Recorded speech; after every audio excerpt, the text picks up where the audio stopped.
Hey guys, I'm Grestar, and how about we react to RWBY, Volume 3, Chapter 7, Beginning of the End. As with the rest of my RWBY reactions, this video will only include me, so if you would like to watch the actual RWBY episode along with me, make sure to click here. It will take you to Rooster Teeth's YouTube channel under the RWBY playlist right to the video that I'm using, so what you will have to do is open this in another window or another tab or download it, and I will put a timestamp in this corner so we can properly synchronize it up. But yes, use this video as opposed to Netflix or the DVD so that we can actually have good synchronization. So last time, the most important thing for me was that Cinder and Emerald and Neo and Mercury, I don't know which one of them, so I'm just gonna say all four, they're dirty rotten cheaters. And so, like, you know, Yang and Mercury fought, and it was one of my favorite fights so far from, I think, this entire series, largely because I really like the style of the two. I love hand-to-hand, like, probably more than anything.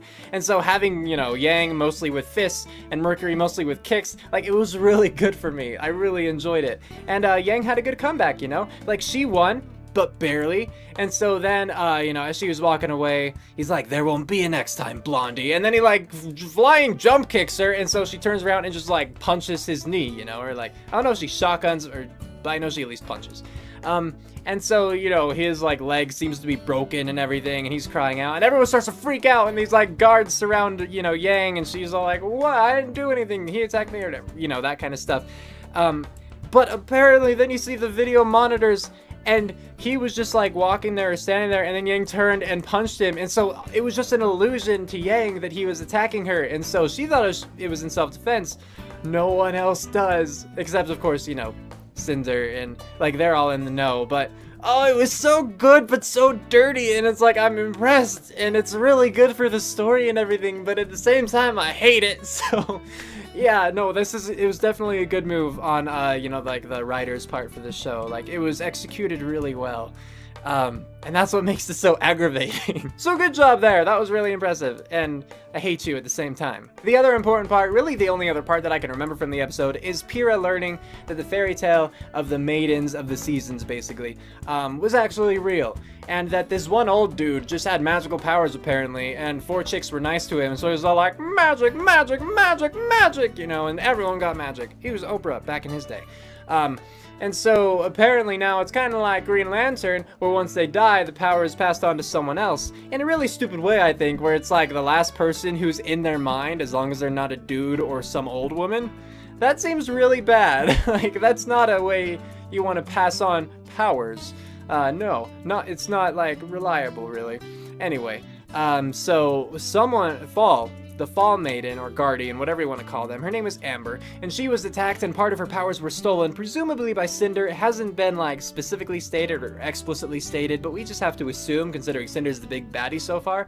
But yeah, so Amber's in a kind of comatose state, and they told Pyrrha, Ozpin and the others told Pyrrha, that she was their candidate for being the next Fall Guardian, Fall Maiden, whatever you want to call it. I'm gonna go back and forth.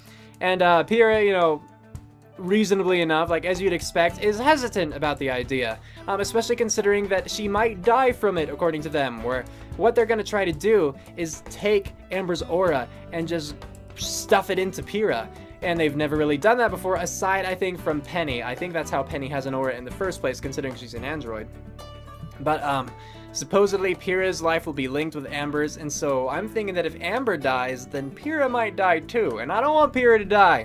So that's a bit of an issue for me, as it must be for her and all of them. Like, I'm sure the decision is not easy for anyone, but that's a decision that they have. Anyway, that's all that I remember from the last episode, or at least all that was significant to me. So this one, The Beginning of the End, or just Beginning of the End, that's a super ominous title, and it kind of makes sense if you just think about it, and it's the fact that this is episode 7, or chapter 7 of a 12-chapter volume. So the beginning of the end, you know, we've reached the peak, is in, like, the middle, at least, of the volume, and now it's time to go down. Like, we're still gonna escalate. Like, we still have to have a climax. We can't resolve and just resolve for 6 episodes. But beginning of the end, definitely ominous.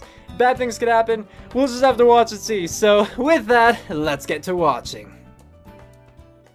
Alright, guys, so I'm going to say 3, 2, 1, play, and when I say play, hit play. Let's do this. 3, 2, 1, play. Okay. Oh, Laser Team. I was like, this isn't the Grim Eclipse. Yeah, it's me. Oh yeah, we're not gonna have a Grim Eclipse trailer. Eclipse. I keep saying like Eclipse, because we have the laser team. Petals falling and touch the flower. And this is just the onslaught of Grim running in and. Yep. I mean, honestly, yeah, I think that this volume, Volume 3, is gonna be the culmination of everything that's happened so far. Like, things do seem to just be escalating, and it seems like things are finally coming to an end, which the chapter's called Beginning of the End, so it makes sense. Like, I'm not gonna be surprised, but things are definitely getting more serious. And if they're gonna do anything to redeem themselves of how they ended Volume 2, because I was still, again, unsatisfied with it, then Volume 3's ending is gonna suck in the feels department. Maybe. We'll see. I mean, a lot of it depends on how it's all portrayed, right?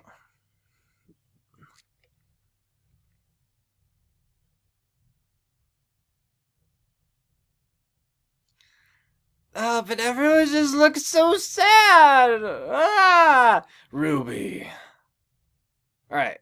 Episode begin. Boom.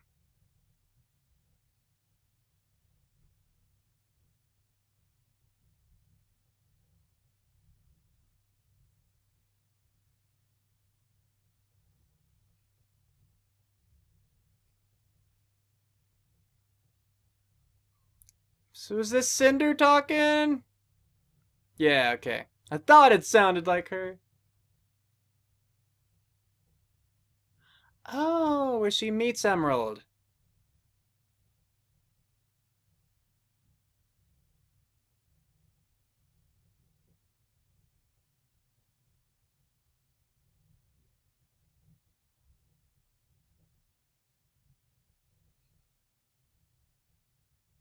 Yeah, his power and to be feared and.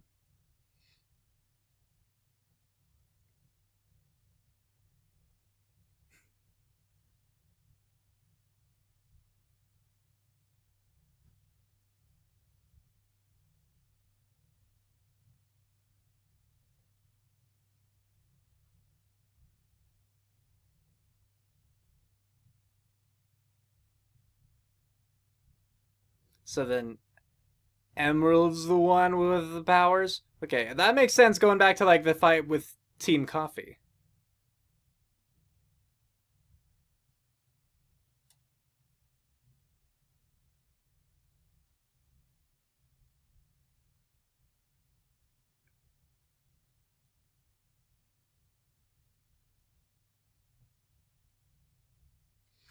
Nope, still confused.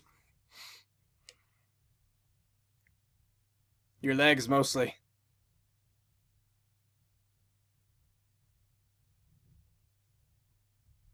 Oh.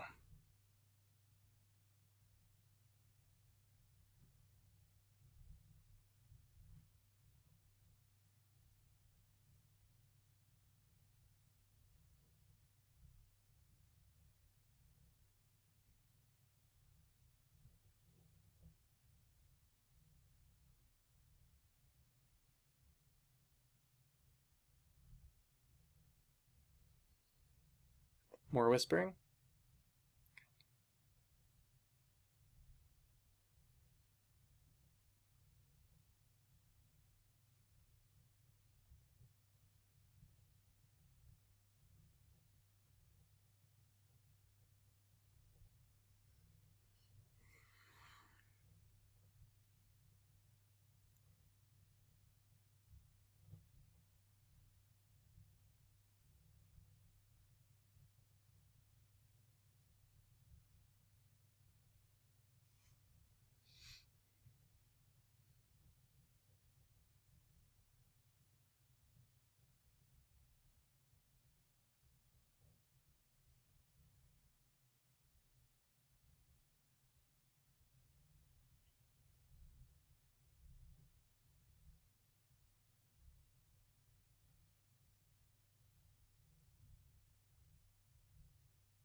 Ah, yes.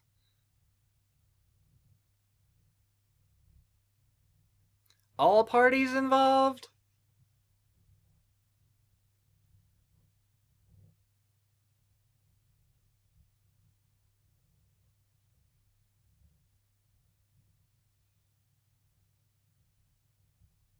He doesn't seem happy with them at all.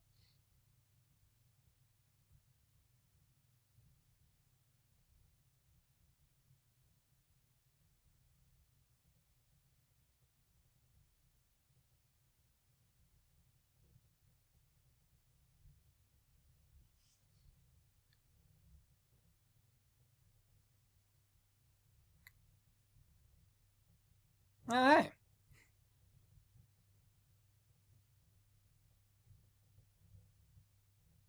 Okay. So was this just before they started school at Beacon? Or was this long before?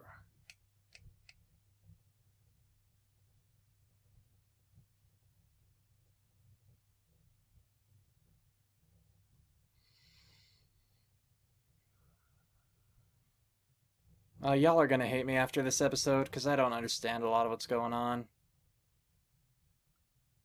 Rather, y'all aren't gonna hate me. Y'all just gonna yell at me and make me upset. That's how YouTube works. I mean, like, I get that this is backstory. It's mostly, like, when it goes dark, then I have to question, like, okay, is someone... Because at first I thought it was Emerald's power being displayed. As in the illusion stuff, but...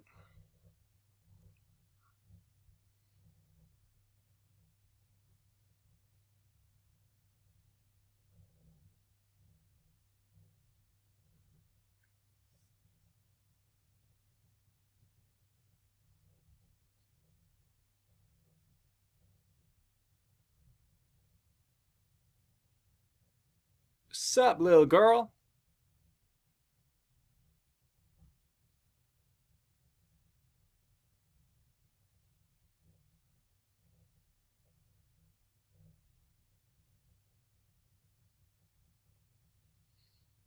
I mean, she doesn't look ugly, so it's probably not a poison apple.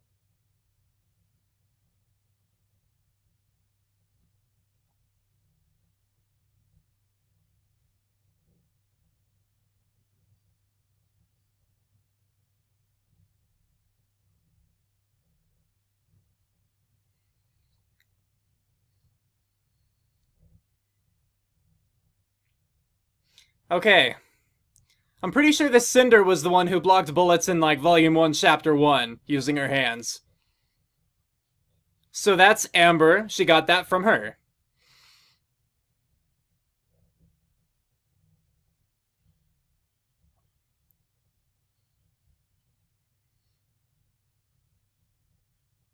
I also didn't realize that his legs were metallic. From at least the knee down. Makes sense as to how they can block, you know, like swords, but...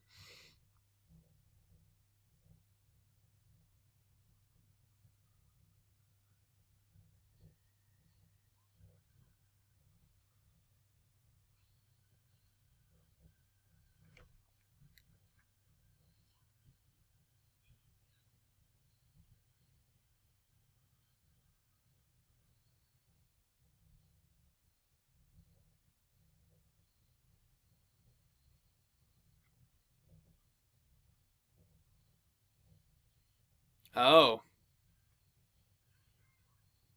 That's like a super hardcore razor leaf.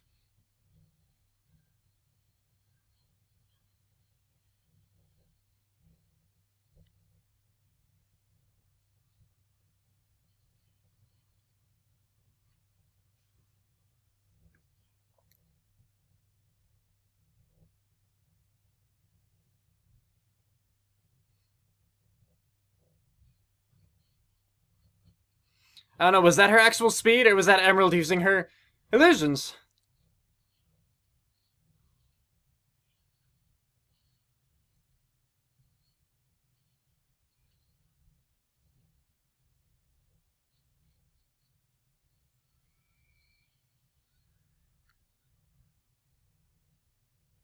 Hmm.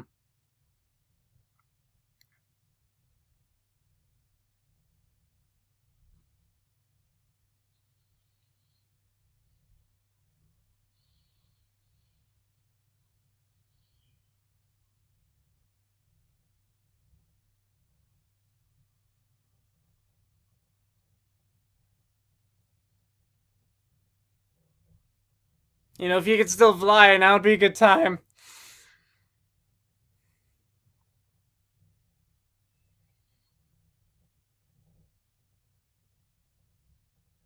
I mean, I didn't think it was a good idea for her to do that, so...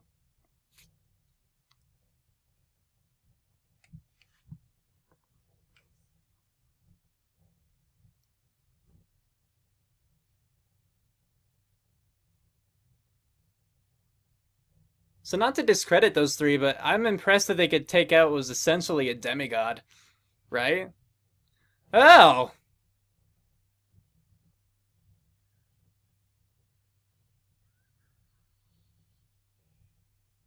So that's how those marks appeared on her face. I don't know what that is.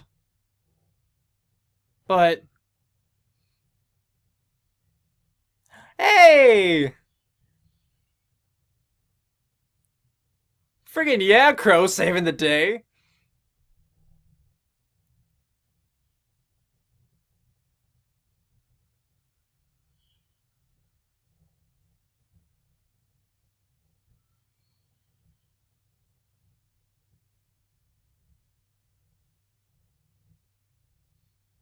I am surprised they just left. If they could take on her, I would assume they could also take on him. I don't know.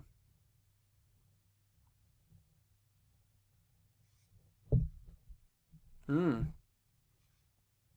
Oh, you like it. You like the hungry burning. Who are you talking to? Okay.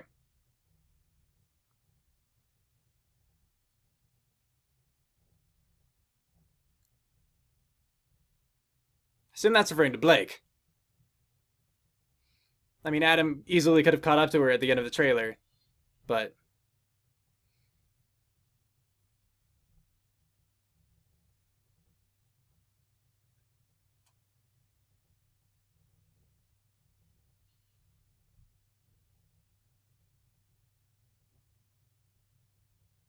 It used to be all parties. What happened to that? Number just keeps getting smaller, guys.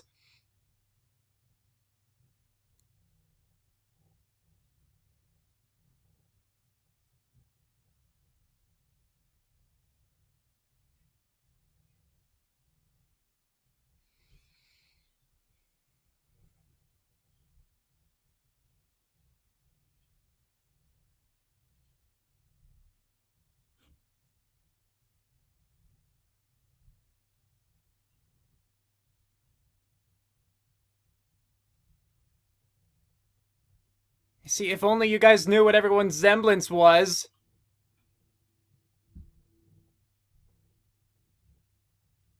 Then they might be able to put it together. Boys love blankets.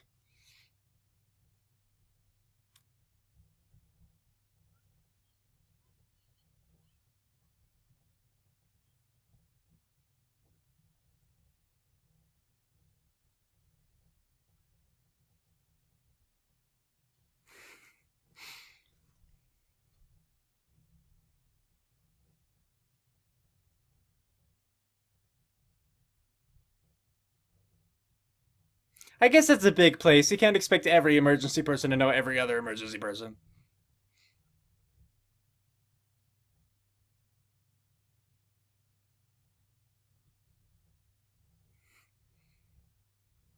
Wait, so two? Who was the other mind? Yang's obviously, but...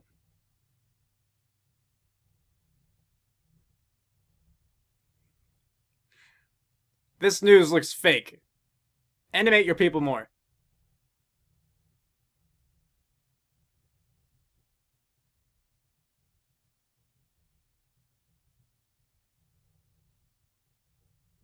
Hmm.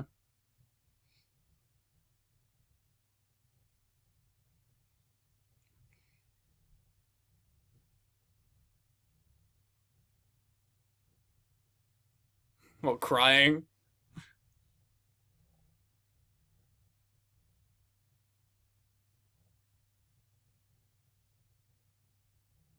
Wait, your next matchup?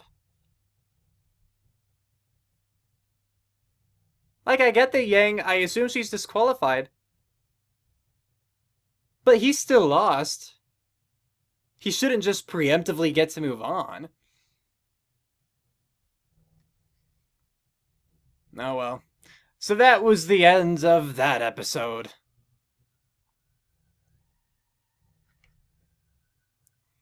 Looking at more concept stuff.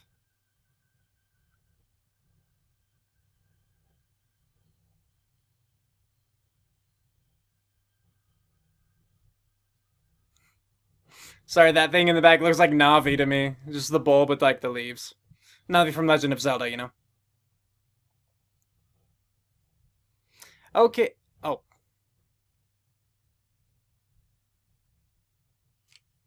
Good. I mean, it's a little late now, but...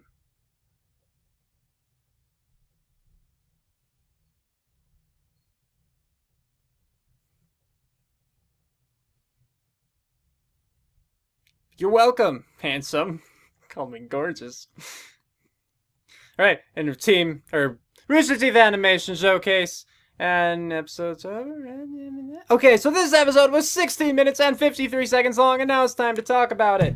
So, very end there. Yeah, just to reiterate that part, I understand Yang being disqualified and Team RWBY being disqualified from the competition at this point, considering, you know, that to everyone who was viewing, even if the officials did believe her, to everyone that was viewing, she was disgraceful. She acted in a very unsportly manner, you know? But I don't think that that means that, you know, like Cinder, Mercury's team, like, that they should keep going on. Like, he lost fair and square. She just acted inappropriately afterward, you know, so to speak. Like, she didn't really, but she thought she did. Or I guess she did really, but she didn't think she did. I don't know. I'm gonna, like, I know she had good intentions. We all know she had totally fair, just intentions, so. It would have been even better, like, their plan would have been ruined if she just, instead of, like, punching, like, if she just sidestepped him or something, you know? Just imagine that. That would have been so much better. But no, had to make it look like she attacked. I don't blame. It's just like, oh, you had to do that? Dang it, you know, that kind of thing. But yeah, so I get, it just from the sounds of it, seemed like they were having another match, you know, Mercury or someone from their team, which I don't like. I think that was kind of bullcrap, but I guess if I have to give a reasoning for it, it's because the officials, or for the tournament, you need a certain number of people to progress every round, and if Yang's being disqualified and they still needed another person, I guess they would pull another from Mercury's team. I don't like it, but if I have to give a justification for it, that's what it would be. So this episode, yeah, a lot of it was very confusing, mostly again at the beginning regarding Cinder talking to the younger Emerald, because that's where I first learned that Emerald is the one with the illusion powers, because I was never sure, but by this point, pretty darn sure it's Emerald who has them. And so every time it went dark, I wasn't sure if that was Emerald, like, using her powers on Cinder, or even if it was Cinder using powers on Emerald at first. But I think now that it's more just, it's backstory, it's flashback, but without being able to see it. So kind of weird how they alternated between flashbacks we can see and flashbacks we can't, but that's the understanding I currently have. So it's just showing, like, how she recruited Emerald, how she recruited Mercury, almost a Quicksilver again, and kind of too how Mercury got his new legs, I believe, because when we first see him, his legs are bandaged like just above the knee, and his robotic legs start just above the knee. So I don't know when that happened, but I think that's kind of the start of it. And so then the three of them teamed up and took out Amber together, and then Crow saved the day. I'm really not sure why the three of them left if getting Amber's power, like the full extent of it, was so important to them. Because I feel like if they could take out the demigod that's Amber, and maybe she's not a demigod, it's just a person with magic, you know, but if they could do that, it's kind of like, why would they think they couldn't handle another lone hunter?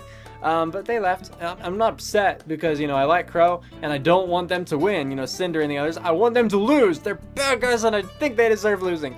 Yeah. I have no idea, though, what Cinder did. Like, she summoned a Grim thing from her body? Like, how does that even work? And then it just sucked was it the aura out of Amber? Is that why she's coming to us? Because now she only has, like, part of her aura and part of her powers along with that. But again, what was that little Grim Beast that could do that? How did Cinder get control of that Grim Beast? You know? It looked like a little Grim Beast, at least. That's the biggest question I have right now. Like, what that was, how she had control over it, and then I guess kind of underneath that, why she didn't go for the rest, why they didn't dare fight Crow. Because it didn't seem like they were in that bad condition. Like, sure, they did just fight Amber, but they seemed pretty well off, all things considered. I mean, I guess kinda. They were all down, but then Cinder got up and shot her in the back, and so part of me felt like it was a little more of a ploy than anything else, you know, making Amber drop her defenses. But maybe they were genuinely pretty badly beaten up. It's hard to say. But that's what this episode was. It was just showing it all. And so it wasn't even so much that this episode had events that led to the end, but I think it was showing the actual beginning of the long-term end, because this is, you know, before Blake ever left, you know, the White Fang, as we saw in that little Adam flashback. And speaking of Adam too, if he is, like, we know he is kind of antagonistic in this, given that, you know, the White Fang have been involved in all the crimes and whatnot, but we see with this that it's not entirely his fault. Like, he still has the noble intentions, believing in his rebellion, like his rebellion's cause. He was just kind of blackmailed into it, more or less. Like, not even blackmailed, just coerced into it. Like, you know, Cinder and her people came and were killing his people, and then, yeah. So I don't blame him at this point for joining them. You know, it was kind of a lose-lose situation for him. And it's either like join them or die is what it seems. So I guess he'd just rather join them. So who knows exactly how he's going to come into play, but given his prevalence in the intro, in Blake's backstory, etc., I imagine that he'll be coming back. So it's just a matter of when. But now, yes, we have moved on from the Yang and Mercury fight, and they just bullcrap their way, and they got them all together again. And, yeah. And while I did think that Yang had broken Mercury's leg back in the fight, you know, now that it was revealed that it was metal, I think she hit him, like, at the knee, it looked like. And that's metal stuff, so if she had hit higher at the thigh, the fleshy thigh, then it would have been a little more brutal. But I don't actually think that he really felt it all that much, you know? So, what a baby. What a liar baby. But, yeah, still sucks for Team RWBY. And so with this episode being all that it was about, like, flashbacks and everything, we have to wait for at least another episode to see how Yang's, you know, actions will affect Team RWBY as a whole.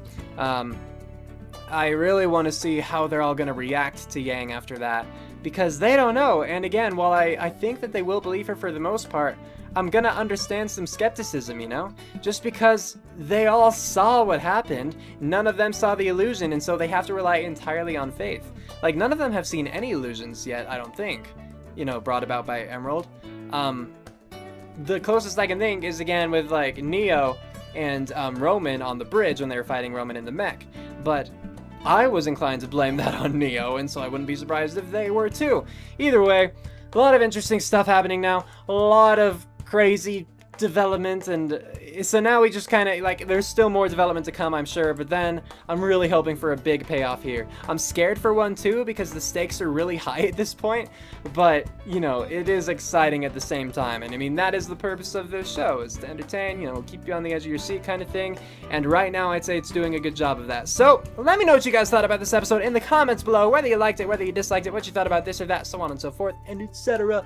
And, yeah, do not spoil things for me, please, or anyone else in the comments for that matter. That's just disrespectful. You can talk about this episode, anything in the past, but do not talk about anything in the future. I'm not even going to say please at this point. I'm just telling you, don't spoil stuff. Don't be a dick, alright? Cool. With that, we're calling it here. Cue outro, go!